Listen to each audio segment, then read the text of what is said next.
Welcome to Let's Think About It with Dr. E. I'm your host, Dr. Erica Hendricks. Thank you for joining today's episode. Listen, guys, today's episode is going to be nothing short than amazing. But I tell you, it's going to hit you in your gut. I'm just going to give you up front. So if you're not ready, get you some tea, get your spiral Coca-Cola, and let's have a conversation today. Some of us are excommunicating folks with captions.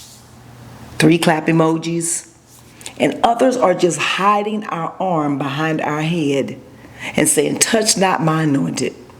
But today we're going there. Counsel culture. You've heard the term, when you counsel something out. But today we're going to talk about the counsel culture, the black community, and the black church. It's something I think that we have kind of shied away from, given this current political culture and things that are going on. I know we got a lot of moving shakers in the movement. We got a lot of people that's moving things.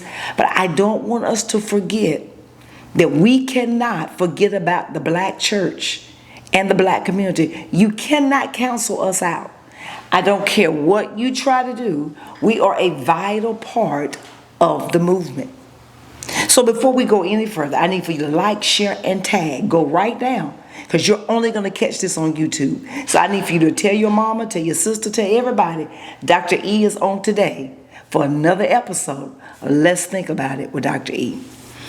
So as I've been serving in ministry, especially as a woman in ministry, and I've been serving in different capacities and different functions, I have seen over my 30 years of ministry that how we can quickly throw somebody away because they don't agree with something we've said or we've done. But I am a firm believer that if you counsel everything out, you leave yourself out of having a healthy conversation.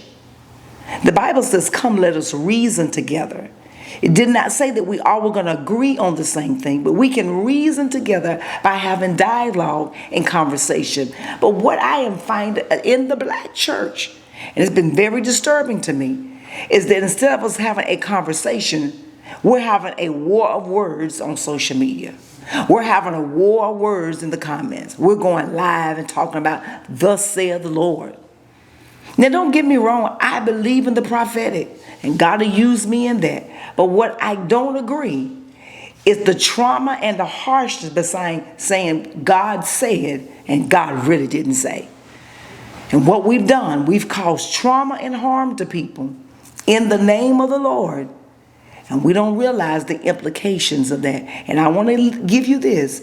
The Bible says this: whatsoever man soweth, that shall he also reap. Whatever you give out, you will get back. Remember that. That's for free. Take it however you want it. So when folks say counsel culture, they usually mean public shaming, social or professional exile after a real alleged offense. But in our community, it gets layered because we carry a history of survival, communal reputation, and protecting of our own from outside harm. The question is, when does accountability become disposal? And when does grace become a cover-up? I know, as I told you, I'm going hard today. So here's my working definition of today of counsel culture. And I'm saying C-A-N-C-E, not counsel someone, but to counsel something like a subscription. So counsel culture is the impulse to end someone's access to a platform, position, or community without a process aimed at truth, repair, or transformation. That's different from accountability, which includes due diligence, consequences, restitution, and when possible, restoration. So black folks, we've always practiced collective consequence. Think consumer boycotts, social pressure to protect each other. That's not petty, that's strategy. But boycotts are targeted, organized, and they're tied to demands and outcomes. And what we're seeing outlined is often scattered, scorching, and short on follow through. One of the most I believe forthcoming boycotts of my age has been the Target boycott. We started that Target boycott back right before Easter. And it has been very powerful because it's showing the power of the black dollar. And I know a lot of people are saying, so when do I go back to Target? We're not going back because they promised us something. And I'm a firm believer, if you promise me something, you need to pay up on what you promised, or let's come back to the table with a different plan. And so the Target boycott has been very important because for black consumers, we spent $12 million a day in Target. $12 million. We were the top consumer of Target. So whenever our dollars dried up, they have felt the effects of black dollars. So the question is, how do we continue a healthy boycott? And one of the things I have posed to my circle of friends, support black businesses. So you find those, you may not find that product, but there are products that African American people make and produce right here in these United States of America that you can patronize. And so you're saying, Dr. Erica, never go back to Target? I'm never saying never, but what I'm saying, you have options. And I think sometimes we find that we don't have options, so we go to the big box stores because we think that's all that we have. It used to be that mom and pop were the ones that gave us all that we needed in our community. We didn't have to go to the big box stores, so whenever they started building the big box stores, we went there because we could get things in bulk. We can get things in bigger quantities. But I often tell people when the mom and pops moved out of communities, communities started to die. Whenever the churches moved out of communities and they started moving out and where they can get more land, communities started to dry up. So the question remains, do we counsel everything for the sake of a name or for the sake of a dollar, or do we begin to reinvent ourselves in the community?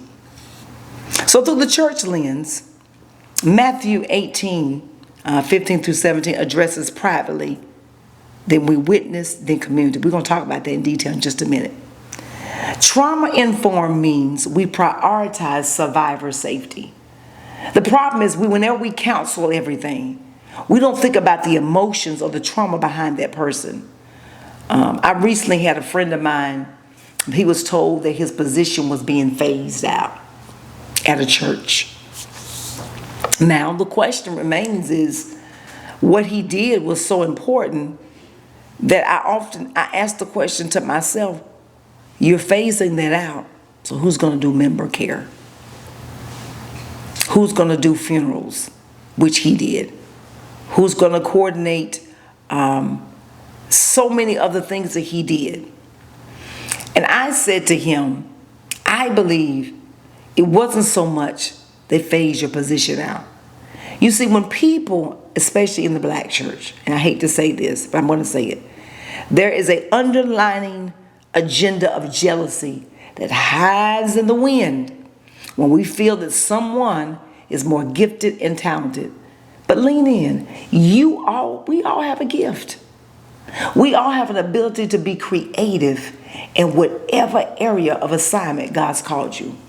So now, when his situation was presented to me, the first thing I thought about was, no, that's not it. That's some jealousy. There's some other stuff there. And he said, but I'm okay with it. Because he said, I know who I am. And I said to him, boom, you got it. You know who you are? Other doors will start opening. Other things will start opening. But we've got to get rid of this jealousy mentality that if somebody is a little more gifted and talented in one area, we feel like they're trying to take over. It's not a takeover. If I'm just good with people, I'm just good with people. If I have the ability to move and shake and organize and get things moving, that's my gift. I'm not trying to take over. I'm just good at that. So whenever you learn where your lane is, and this is what we've got to learn is, learn your lane and stay in it. And you won't have to worry about being counseled or someone moving you out of the way. Learn what you're good at. What that means is you're going to have to do some soul searching and realizing that, am I good at this? Is this something I really can do? Now, think about me, for example. A lot of people will say, I couldn't do a podcast with just solo content. I need guests all the time. Some people feel that's the only way that they could do it. Well, I've learned, and I'm learning, I can do both. I really love solo, but I know that I've got to bring guests into this. But I'm not intimidated sitting here by myself. And I'm not intimidated but bringing a guest. You got to learn what works and then bring the balance. The problem is, in our community, we've become jealous. Now, it is a mindset that if I can do this by myself, I don't need people. No, we need each other to survive. I'm not in this podcast studio by myself. I have a great person that's filming this video and editing. All I'm doing is bringing the content. Now, if I had to edit this, I don't know how it would turn out. But I realize that I am just one person, but I need other people to make this engine run. The same thing for you. Don't think you got to be solo dolo. You need people to help you get your assignment off the ground. And then don't be afraid if they got one error and they can do it a little better than you, fine. You need them on your team. I am a believer that every joint supplieth. Whenever somebody's good at something, learn from them. Don't get jealous because they can do it better than you. Learn. I was on a podcast watching them trainings, the videos the other night, because I want to learn how to do things better. I'm not afraid or ashamed that I'm at this level and they're over here. Because some people say, well, it's taking you too long to get to where you are. That's your advice. I'm right where I need to be. So I'm telling you to say, I'm saying all to say this, learn where you are to be and be comfortable with that. Don't allow people to push you in areas and lanes you're not prepared for. Because what will happen is you will fail. And then you'll start blaming them. And you can't blame them because you allow them to push you in a lane that you were not prepared for. Never jump out of a moving car because eventually the car might run over you. It might hit you. You may dodge the bullet, but you may try it one time too many and get ran over either by the car behind you or the car you just got out of. And then there you find yourself in a crash zone. You're needing medical attention for an injury you could have prevented. So you can't blame somebody else. So sometimes a call out is necessary to stop ongoing harm, especially when private appeals failed or power imbalances are real. But our communities also need call in. An approach that names the harm, sets boundaries, and invites change and dignity. Call in is not coddling. It's clear, it's firm, and it's relational. Here's what happened. Here's who gets hurt in the call in. Here's the boundaries. Here's the path to repair if you choose it. If there's no repentance, then consequences stand. Without cruelty, without gossip tours. We've got to stop running our mouth and having these gossip sessions, because I'm going to call you out of something to stop the harm. I can't call you into something and cause harm. We got to know the difference. So 5 accountability steps. Here's a practical framework for your church or ministry that you can adopt. I'll pull out your notebook, and this is just something that I think that can help you. You got to develop a safe place. You got to be a place where you can receive the concerns, receive the issues, and then you got to develop a plan from that. Not a gossip session. Do you know what girl, listen, she called me the other night. No, because when people come to you, they're feeling that you're a safe place for them to share the harm, the concerns, or whatever's going on. But you got to develop a place of safety for that. And then you got to preserve the evidence. That means you got to hold it without sharing it. Know when to share it and know when to keep it. Number two, there has to be care in communication. You can't just communicate and not have some care behind it. You got to find the right facts. We can't just use what somebody said and go with that. We got to fact check what people come to us with before you decide to approach a situation. So there's got to be care in communication. And then whenever someone comes to you, step three, you got to review the findings. You got to interview, you got to collaborate, and you got to determine, is it substantiated? Is it unsubstantiated? Or is it inconclusive? You got to determine when to share the outcomes and when it's appropriate to keep it at a certain level. Number four, there's going to always be consequences, but there always needs to be a place of repair. You don't just give a consequence and not give a plan for restoration. A restoration plan could involve confession, counseling, education, and teaching people boundaries. And then you got to know the power of healing and follow up. You got to facilitate spaces for healing. You got to facilitate a space for justice, facilitate a space for boundaries, and facilitate a place for forgiveness. Leaders, we got to have ethical standards. And I know ethics is not something we talk about in the church. We hear about a lot in the business world.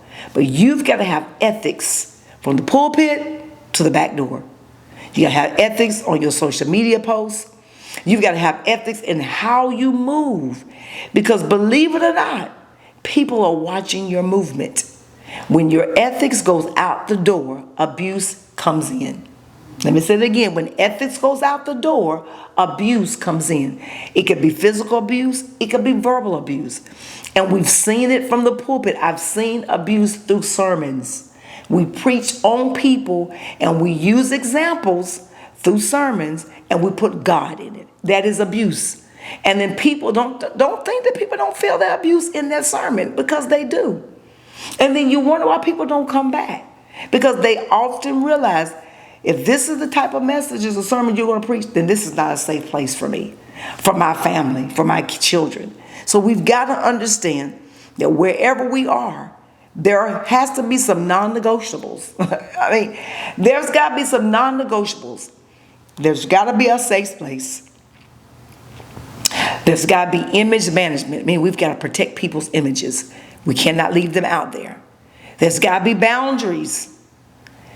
And we got to be able to pause in the moment and not react when we know that we've done wrong. But you got to think about it before you respond. And I know that's hard for the Black community, because we are a responsive and very charismatic people. And whenever we feel we've been wrong, we want to take to social media and we want to use our expressive language and our expressive dialect and tell people what we feel. Sometimes those moments are needed and warranted, but everything is not meant for social media. Let me be clear.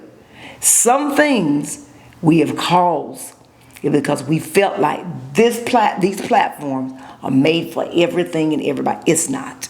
Because you can do harm to people because you're coming here. Now I understand when you've done X, Y, Z and you're trying to get someone's attention and they are not responding, but there's still a way to do it and not cause as much harm to people. So whenever you feel confused, stay silent. Whenever you feel that you've done wrong, stay silent. Because in time, justice will be served. And Jesus will show you the maturity in that. And you will realize that no matter how bad this situation has been, God began to prepare me for what is next.